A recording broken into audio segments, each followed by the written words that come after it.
Rinduan kepada Rasulullah, apalagi di dalam bulan-bulan Ramadan seperti ini, bulan Rabiul Awal, kita merasa disadarkan bahwa sosok Rasulullah adalah sosok yang penuh keteladanan, sosok yang tidak bisa kita lupakan, baik kita melihat di dalam Al-Quran maupun hadis.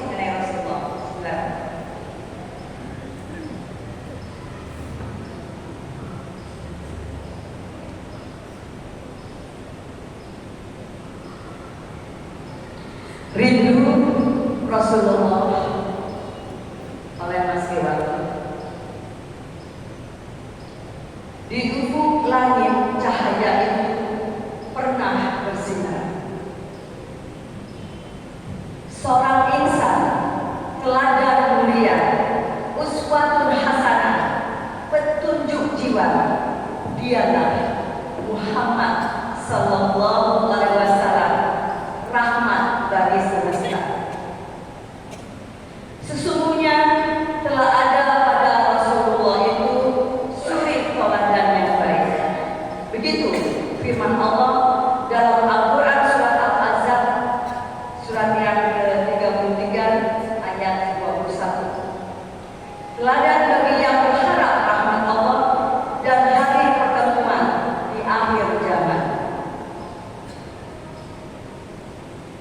Namun hari itu tiba, hari yang tidak pernah diinginkan sahabat-sahabatnya. Tubuh mulia itu terbaring lemah, langkahnya berat, suaranya kian perlahan. Bilal menunduk, dadanya sesak. Air mata jatuh di bumi Madinah. Wahai Rasulullah, siapakah penolong kami setelahmu? Rindu dan pilu bercampur menjadi satu. Umar berdiri, pedangnya berhunus. Demi Allah, beliau hanya pergi sebagaimana Musa kembali. Tangisnya adalah cinta yang menolak perpisahan.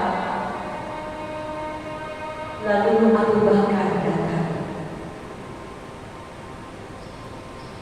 Disingkapnya kain penutup wajah Nabi yang mulia. Dikejutnya kening penuh cahaya. Ya Nabi Allah,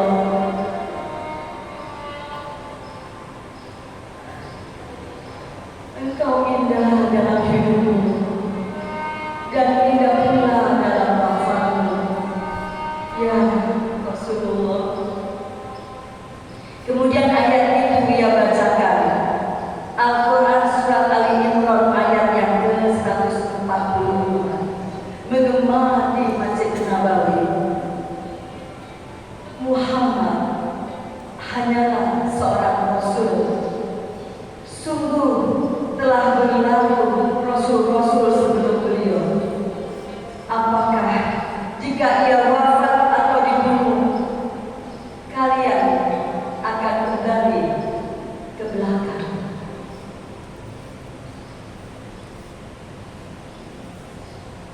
Hening. Pedang Umayyad terlepas. Tangisnya pecah, sujudnya runtuh, seluruh Madinah bergetar dalam duka. Wahai Rasulullah, Engkau yang paling kami cintai, lebih dari diri kami, lebih dari anak, orang tua, dan seluruh umat manusia. Kini rinduku hanya bisa tertuangkan dalam sholawat. Setiap hembus nafas ingin kusebut namamu.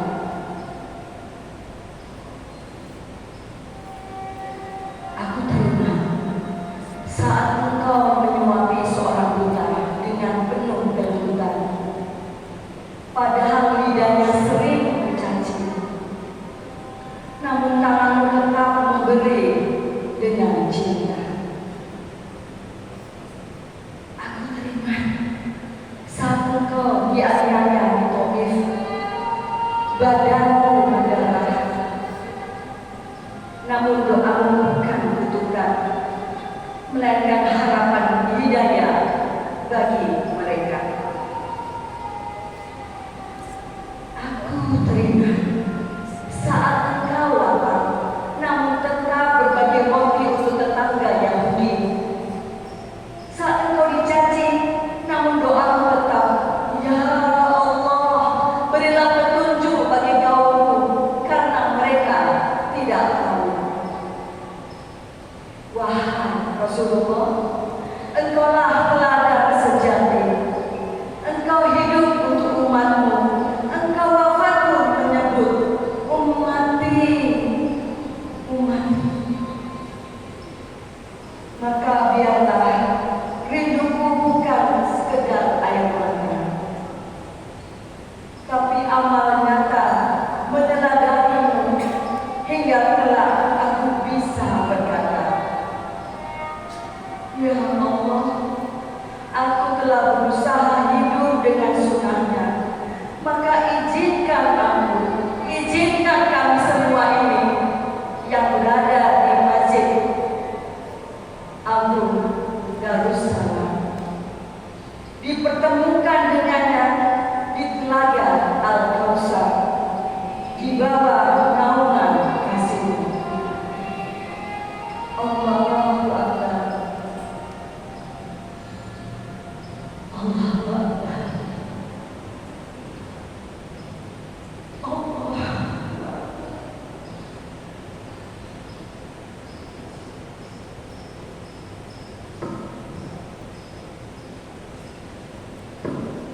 Wassalamualaikum warahmatullahi wabarakatuh.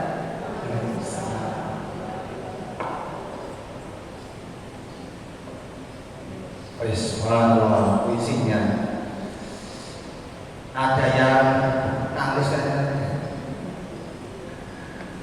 Ya, Bapak Ibu sekalian, subhanallah, sekali ini kita mendapatkan ilmu yang luar biasa, mendapatkan sharing yang luar biasa tentang kisah salah satu sahabat, salah satu pecinta Rasulullah, Bilal bin Rabah, yang kemudian istilah Bilal itu menjadi istilah yang populer ya, di Indonesia, karena Bilal ini adalah muazzinnya Rasulullah Muhammad SAW.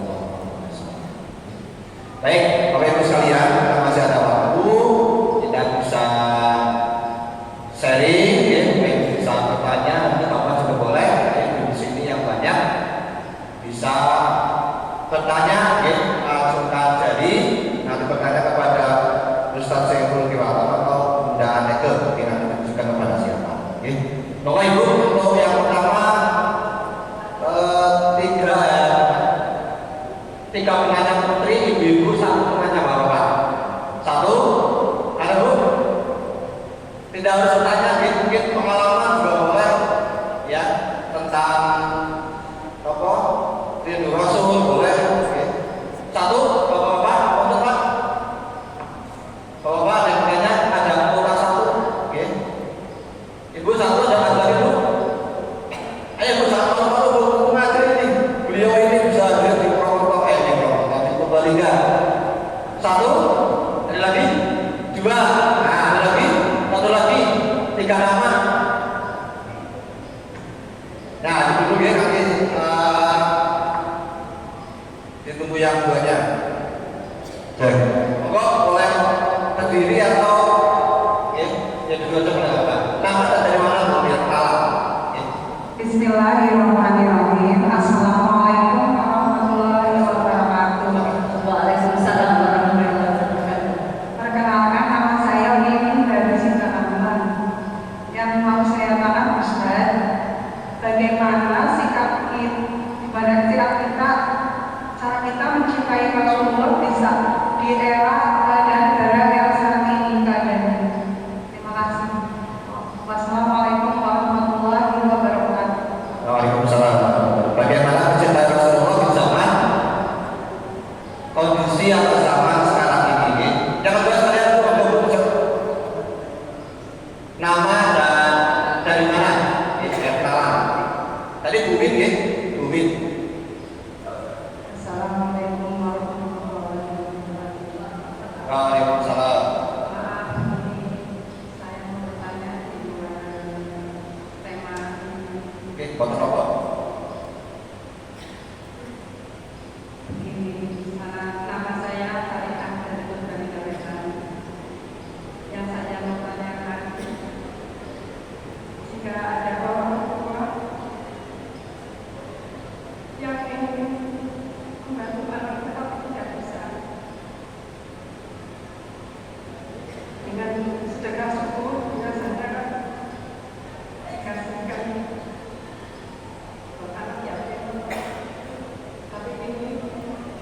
dengan sedekah subuh itu jika terkumpul berapa ratus 1.000, 200.000 untuk membantu anak yang sedang kesulitan, bagaimana bisa tidak boleh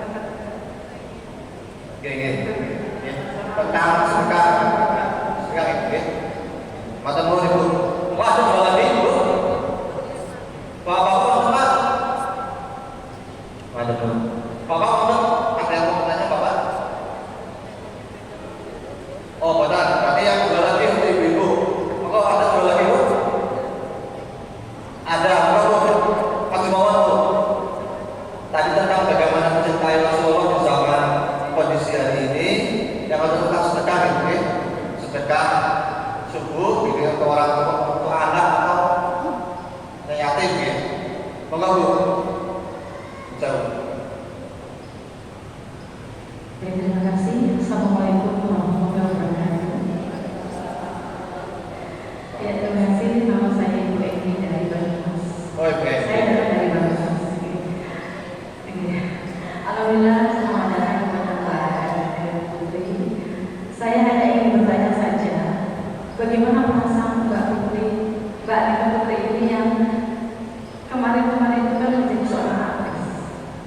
Bagaimana cara perasaan itu melepaskan semua keduniawiannya? Bahkan dulu itu kan mungkin kita kemarin ya, beliau adalah seorang aktris. Lalu bagaimana melepaskan itu semua dengan kondisi yang saat ini? Bagaimana ekonomi yang sulit? Kalau dulu mungkin beliau mendapatkan dengan mudah, dalam arti kata dengan mudah mendapatkan penghasilan. Nah, untuk saat ini ketika Mbak Putri, Adik Putri ini melepaskan keduniawiannya itu, ini tentu hidayah dari Allah. Perasaannya bagaimana Mbak Putri? Mungkin ini bisa di-share kepada ibu yang lain untuk melepaskan keduniawian. Kita semua ini tentunya masih cinta dengan dunia. Saya sendiri juga masih cinta dengan dunia Mbak Putri. Lalu bagaimana cara solusinya agar kita bisa melepaskan dengan ikhlas? Karena tentunya dengan tidak memiliki finansial, ini kayaknya sulit sekali di zaman sekarang ini.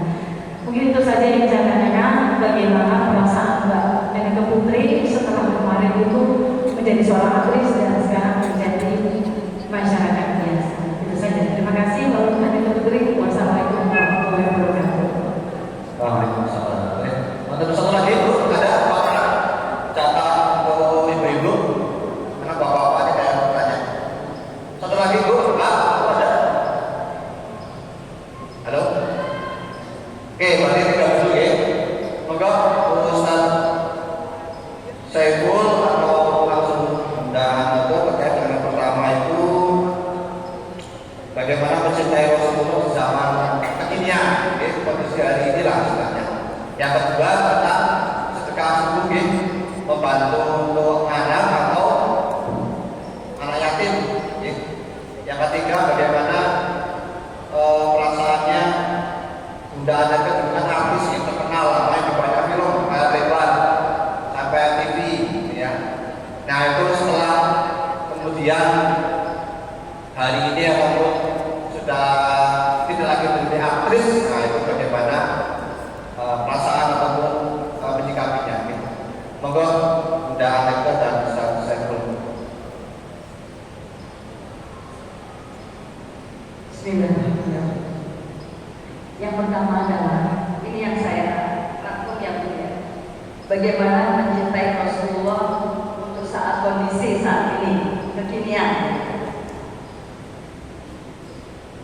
Dari mulai kemarin safari dakwah kami, itu kami mengambil tema cinta samaran. Bagaimana kisah cinta antara Rasulullah bersama Khadijah radhiyallahu anha. Lalu bagaimana efeknya kepada rumah tangga kami. Kemudian yang silsilah adalah bagaimana pengorbanan cinta Maria binti Imran kepada Rabbnya. Itu juga bagaimana itu bisa meneladani keluarga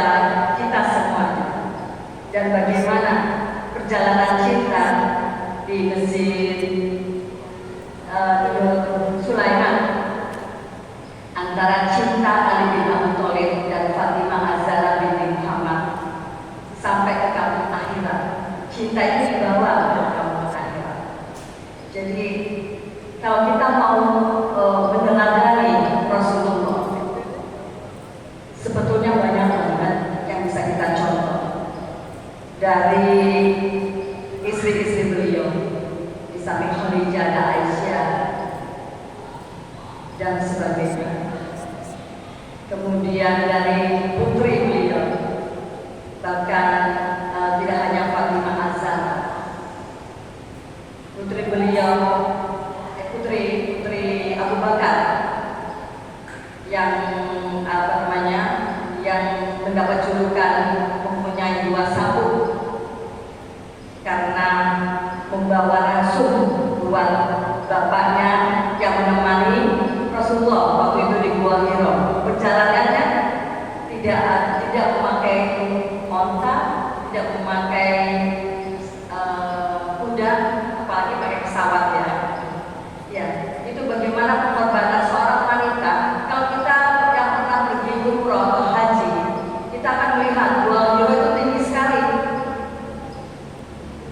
Itu seorang wanita kecil memakai ikat pinggang untuk membawa racun buat bapaknya dan Rasulullah. Seperti itu.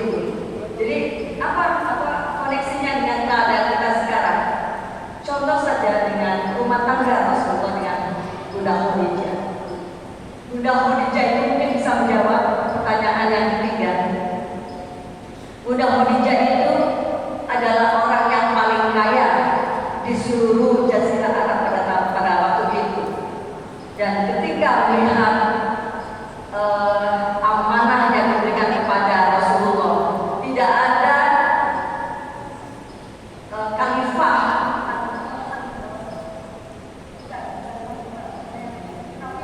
kafilah dagang yang memberi untung sebesar waktu Rasulullah yang memimpin kafilah dagang itu. Dan itu yang membuat Khadijah merasa tertarik kepada Muhammad muda. Dan pada waktu Bunda Khadijah itu menikah, dia serahkan perniagaan itu kepada suaminya, gitu aja. Dan dia memilih untuk menjadi ibu rumah tangga biasa. Percaya sama suaminya. Dan ketika uang itu bukan untuk perniagaan, uang itu untuk dakwah, dan uang itu akhirnya habis untuk dakwah. Apa yang dikatakan Khadijah kepada Rasulullah? Bukan seperti kita, Bu. Kemana uangnya? Ekses kan hilang kabeh gitu kan. Ludes gitu ya. Tapi apa yang dikatakan Bunda Khadijah kepada Rasulullah? Bahwa ini belum cukup hartaku untuk perjuangan dakwah. Bahkan tulang belulangku setelah aku meninggal bisa engkau pakai untuk membangun jembatan. Kalau engkau tidak menemukan jembatan untuk menyeberang sungai dalam berdakwah, seperti itu. Jadi dalam konteks sehari-hari kita bahwa kehidupan suami istri kita setelah menikah, kita serahkan semuanya kita untuk Allah dan Rasulnya tentu saja, dan kita percaya kepada suami kita. Karena setelah kita menikah, yang bertanggung jawab kepada kita bukan orang tua kita, tapi suami kita. Imam kita sekarang adalah suami kita. Dan makanya bagi ibu-ibu mungkin yang sudah sepuh, mau punya mantu, carilah seperti mirip-mirip lah gitu ya, keteladanan Rasulullah. Bagaimana hukum-hukum Islam ditegakkan di dalam rumah tangga, itu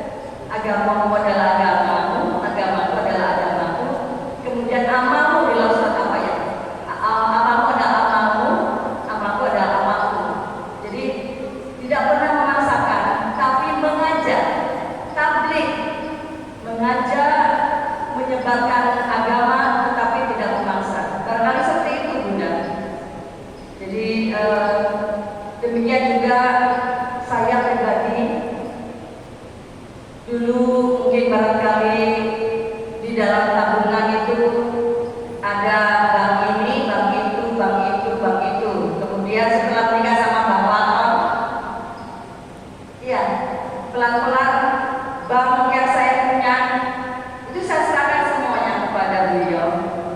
Bahkan saya dulu itu di samping artis juga penjual, bukan penjual ya, dagang belian dan emas dulu. Karena teman-teman saya artis, kemudian anak saya dulu yang pertama itu sekolahnya di Al Azhar, orang-orang yang the have lah gitu ya. Saya gampang sekali, hampir setiap hari itu saya jual belian emas kayak kacang goreng. Di dalam syuting saya dagang seperti itu. Pada waktu saya menikah dengan Bang Patok ini, itu belian saya yang gede-gede itu, saya itu dia mau bikin film ketika Mas Gagal pergi. Sok aku kalau di sini itu apa, monggo dipergunakan saja. Kamu namanya kamu ambil uang saya juga, kamu ambil belian saya untuk membuat film Islam. Waktu itu film Islam itu jarang sekali Bu. Adanya juga kalau di TV itu Astagfirullah, ya, Jalan Takwa dan sebagainya. Dan beliau salah satu sutradaranya itu nggak Islami banget gitu. Kemudian kalau kita lihat film-film yang katanya film Islami itu kenapa gitu? Kiainya itu cuma punya tasbih lalu dilempar gitu, udah hilang gitu jinnya, gitu. Atau bukunya itu kalah gitu sama kiainya itu cuma tasbih. Kiainya itu digambarkan sepi menggabung, nggak mungkin gitu kan? Coba kalau kiai-kiai yang ada di masjid Darussalam ini bisa sesakti itu, bisa terbang. Kita juga tahu dia Bu, ini Dajjal atau kiai? Ya Dajjal ceritanya kan kisahnya seperti itu. Nah, begitu suami saya mengatakan bahwa saya mau bikin film Islam, ketika Mas Gagal pergi, saya kontak penulis novelnya, kita bikin ya launchingnya itu di gedung Balai Sudirman. Itu sewanya aja lebih dari 50 juta gedung itu, belum dan lain-lain sebagainya. Kita bikin rekaman lagu-lagunya di dalam Mas Gagal. Berhasil Bu? Tidak. Kemudian saya ngumpulin uang lagi. Kita mau bikin film Nuar waktu itu. Nuar itu cahaya dari timur. Itu perjalanan seorang dai yang mengislamkan ratusan orang di masa Nabi. Itu kayaknya orang jarang melihat bahwa Papua itu adalah pusat kerajaan Islam di negeri timur. Oh menarik juga, bikin aja Mas.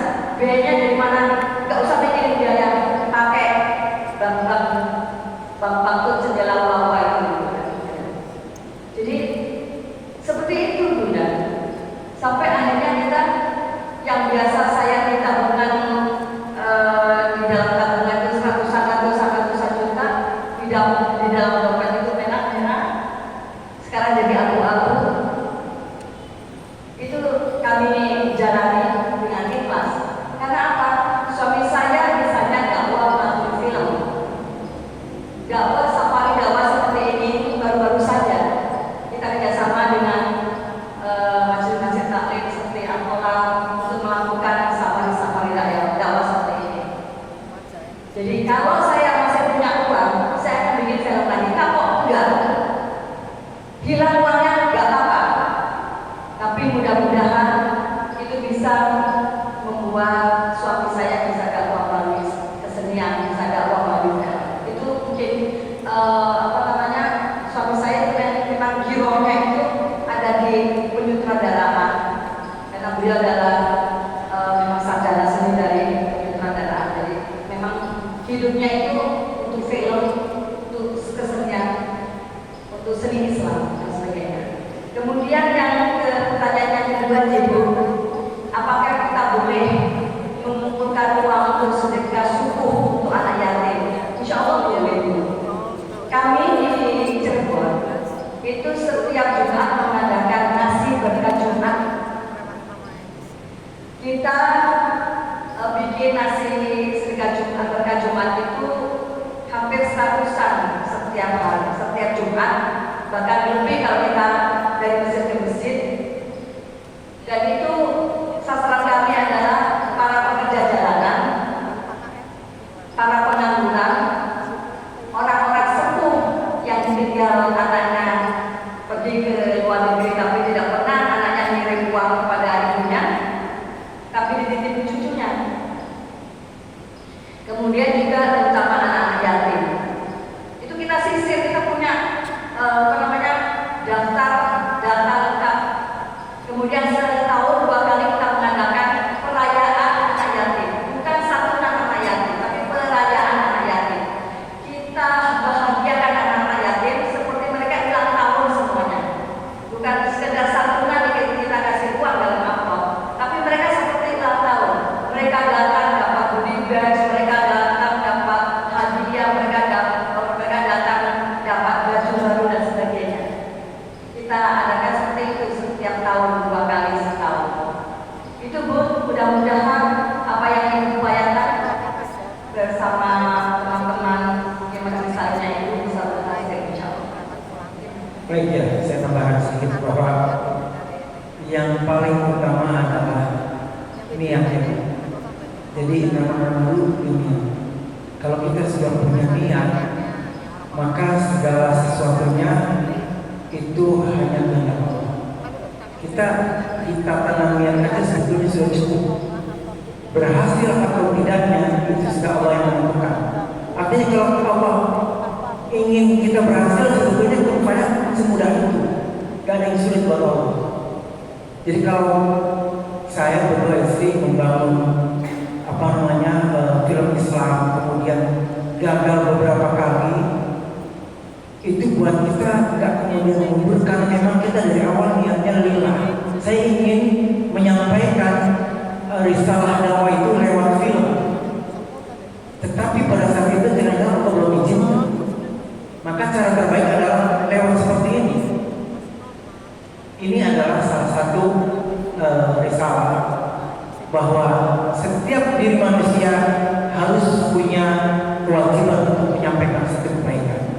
Makanya kalau tadi bertanya bahwa bagaimana meneladaninya untuk hari ini, Bu, kita belajar nggak bisa sendiri, nggak bisa suaminya aja belajar, istrinya enggak, atau istrinya aja suaminya nggak belajar. Harusnya berdua, harusnya istri datang dua-duanya, sehingga apa? Di situ nanti kita akan ada diskusi. Saya selalu berdua sama istri untuk apa? Salah satunya adalah untuk menguatkan bahwa kita di jalan dakwah itu lika-likunya lebih dahsyat daripada kita fokus pada urusan dunia. Tetapi Allah janjikan di situ bahwa akan ada kenikmatan yang luar biasa barang siapa yang mendekatkan dirinya kepada Allah Subhanahu wa taala.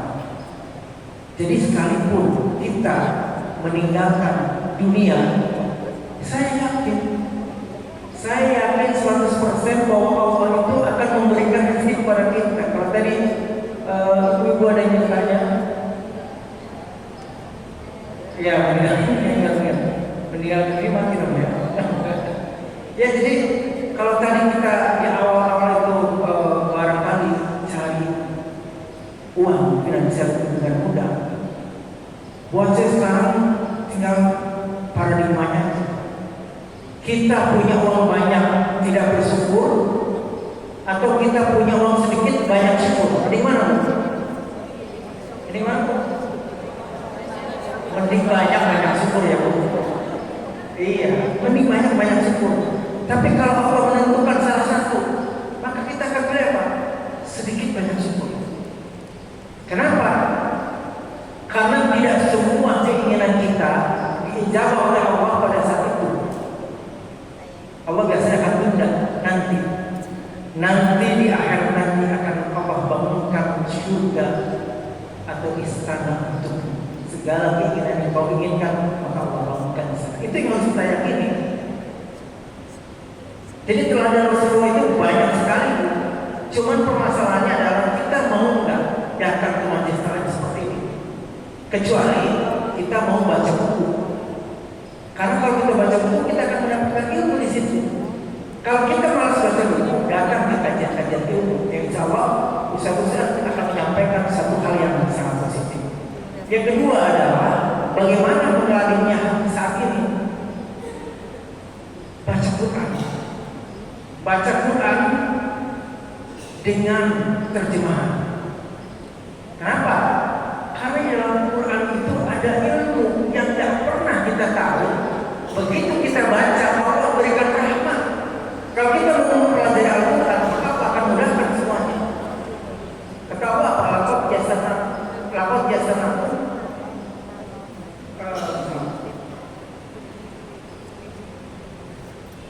Walaupun biasana Al-Quran lizikri mahamin mudah. Barang siapa yang belajar Al-Quran, Allah akan berikan kemudahan. Allah mudahkan. Mudah itu semudah-mudahnya sebetulnya. Jadi ibu-ibu yang dirahmati Allah, bahwa kita berada di sini pun karena kita berdua membaca Al-Quran. Kalau kita membaca Al-Quran dengan terjemahannya, di situ akan terbuka semuanya. Makanya tadi yang bertanya 3 orang tadi, saya minta tolong sama panitia untuk diberikan Al-Quran yang ada terjemahannya. Ada itu.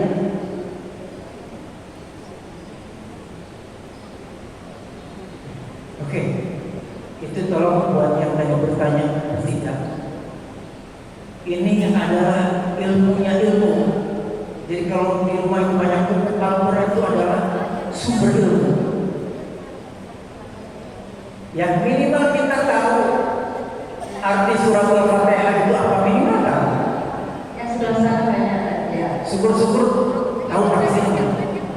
Tapi minimal tahu. Kenapa? Karena di Quran itu ada kisah-kisah bagaimana Bunda Maryam, bagaimana Yusuf alaihissalam, bagaimana Nabi Zakaria, bagaimana orang-orang yang Allah muliakan semuanya, dan semuanya ada yang Allah berikan nikmat di dunia seperti Nabi Sulaiman, ada yang Allah berikan nikmat di akhirat lagi seperti Nabi Ayub misalnya. Walaupun akhirnya Nabi Ayub mendapatkan karamah dunia. Itu di Quran itu jelas Bu, kalau kita baca Quran dengan terjemahan mudah. Dan itu sebagai guiding. Kalau kita nggak ngerti karena ada ayat-ayat mutasyabihat juga di sana, kita tanya sama ustaz kita, mudah kok. Ya jadi yang penting kita jangan malas untuk membaca. Mungkin itu barangkali ada lagi. Bapak Ibu, masih ada? Masih ada banyak. Ya, masih ada. Kita masih bagi semua gimana nih teman-teman? 1, 2, 3, 4, 5. Tadi yang saya tanya siapa? Oke, yang sebenarnya dari dulu. Mangga datang ke depan. Tadi yang bertanya sama saya bertanya. Ya, saya tanya. Mangga ke depan. Ke depan aja Mas, yang bertanya. Tadi yang bertanya. Yang ditanya orang yang Bunda Aneka dan Pak orang. Yang bertanya. Bisa bertanya. Itu bertanya. Kamu nanya. Sini tanya sini. Sini Bu. Mau tanya Bu. Moga-moga. Aku nanya. Moga, yang mau tanya dulu, lagi dulu. Silakan. Masih ada cukup waktu. Dari mana nama dan dari mana? Sini aja kalau nanti feedback ini soundnya.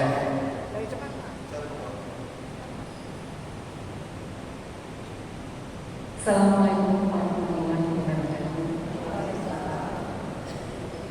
Saya Nuraini Azad dari Kecamatan Karangmoncong, Purbalingga, Ujung Timur Ibu. Jauh dari sini sekitar 1 jam kalau saya pandang. Izin bertanya, bagaimana kita mengekspresikan kerinduan kita kepada Rasul dan kemudian itu dapat berbagi dan terus tetap dipelihara. Karena saya sebagai manusia biasa tentunya naik turun, kadang kepengen ini, kepengen nongki sama teman-teman gitu ya. banyak pengen ikut kajian seperti ini, tapi waktunya kadang tergoda gitu. Ayo main gitu. Apalagi saya banyak teman dan memang apa namanya bekerja di bekerja juga gitu kan. Jadi kadang-kadang waktu itu banyak terbuang untuk kalau bekerja sih tidak terbuang ya, karena memang saya nggak begitu ya. Tapi di luar itu banyak sekali untuk tidak bermanfaat yang lain kadang seperti itu. Terima kasih. Assalamualaikum warahmatullahi wabarakatuh. Sudah menikah apa masih single? Saya sudah menikah, anak sudah kuliah, alhamdulillah. Sudah kuliah? Sudah. Yang paling kecil di MAN kelas 3. Kelas 3 apa? Kelas 3 MAN. Oh, MAN Banyumas. Kebetulan saya kalau hari Senin itu setiap hari Senin antar anak ke Purwokerto, terus saya sempatkan untuk olahraga jogging di GOR. Iya, terus ini saya nggak pulang langsung gitu. Tadi mandi di tempatnya teman. Jadi kebetulan saya ambil libur karena memang saya punya Dani. Kemarin alhamdulillah kita umroh bareng, terus saya lihat story-nya ada kajian gitu kan. Saya sangat tertarik untuk kajian seperti ini. Terima kasih.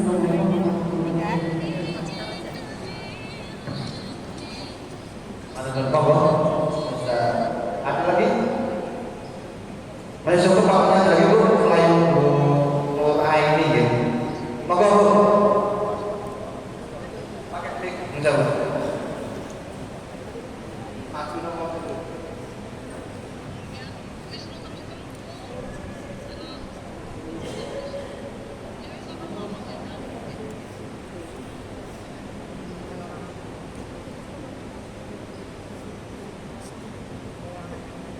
Assalamualaikum warahmatullahi wabarakatuh. Nama saya Hini Rohayati dari Purbalingga, dekat dari Masjid ini. Pertanyaan saya, dalam kondisi saya yang sering dilanda kesulitan, masalah bertubi-tubi, apakah saya harus membatasi kesabaran saya sebagai perempuan yang sangat banyak sekali permasalahannya? Terus apakah saya bisa menjadi kecenderungan menjadi seorang perempuan yang bodoh, atau bagaimana cara mengistiqomahkan kesabaran saya? Karena saya paham, saya tahu, saya yakin kesabaran itu pasti ada pahalanya. Demikian pertanyaan dari saya. Terima kasih. Matur nuwun dulu ya. Monggo undangan. Bismillahirrahmanirrahim. Sebentar, sebelum saya menjawab pertanyaan bunda-bunda yang luar biasa, saya mau tanya, adakah ibu-ibu yang di sini berangkatnya sama suami? Yang pasangan ada? Ya, pasangannya. Ada. Boleh Bu tunjukkan suaminya dan ibu masuk baju depan. Ayah bednya mana? Pak Sinten Bu. Oh, di belakang. Yang di Pak Sinten. Dipanggil Bu ayah bednya. Nah, sambil tunggu Bunda memanggil ayah bednya, saya akan menjawab pertanyaan. Saya juga sangat mengapresiasi kepada Bunda Nuraini yang bekerja, punya anak, ada yang kuliah, ada yang masih MA, tetapi menyempatkan diri untuk datang ke sini walaupun udah dari besti-besti ya, banyak banget ya, untuk melihat mungkin ada diskon ini, diskon itu, ada kulineran yang baru gitu ya, ada baju yang lagi diskon ya Bu. Apalagi punya uang sendiri ya Bu. Biasanya memang godaannya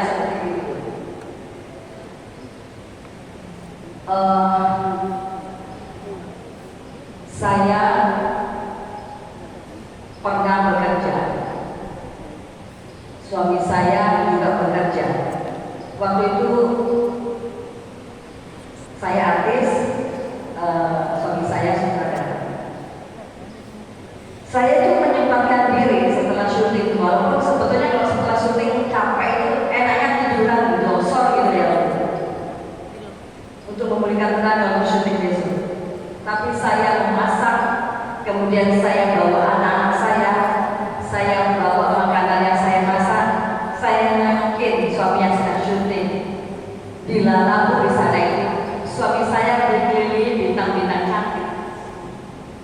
Dan bubar ketika saya datang, istrinya datang, anaknya datang, ya Bu ya.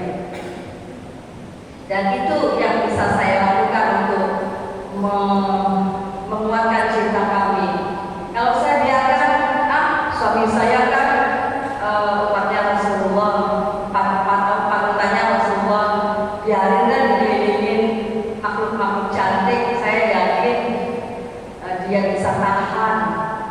Begedes Bu, ada usaha dari istri untuk membentengi suami, itu adalah tugas kita.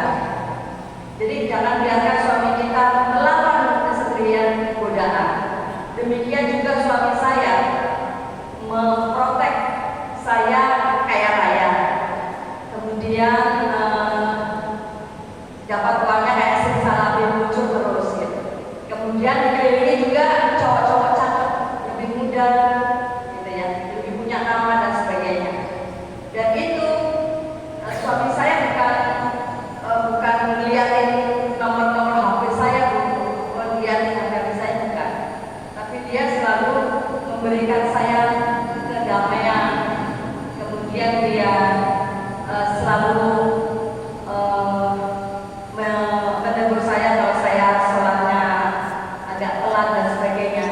Kemudian dia mengajarkan saya untuk ikut pengajian jauh. Saya itu cari ilmu itu jauh. Saya dulu tinggalnya di Cibubur, Nafas. Itu saya harus ngaji di pusat saya di Depok. Itu jauh loh, 1 jaman lebih. Itu saya lakukan tiap pekan. Kemudian saya juga harus belajar tafsir. Seperti itu. Tapi itulah cara suami saya melindungi saya. Jadi setiap kali saya belajar bertemu dengan orang-orang, teman-teman yang solihah. Kemudian bagaimana? Karena kita dulu ngajinya itu muter Bu. Satu hari pekan ini di rumah saya, pekan depan di rumahnya teman-teman. Saya juga melihat bagaimana rumah tangga mereka. Alhamdulillah Bu, mereka soleh-soleh, suami mereka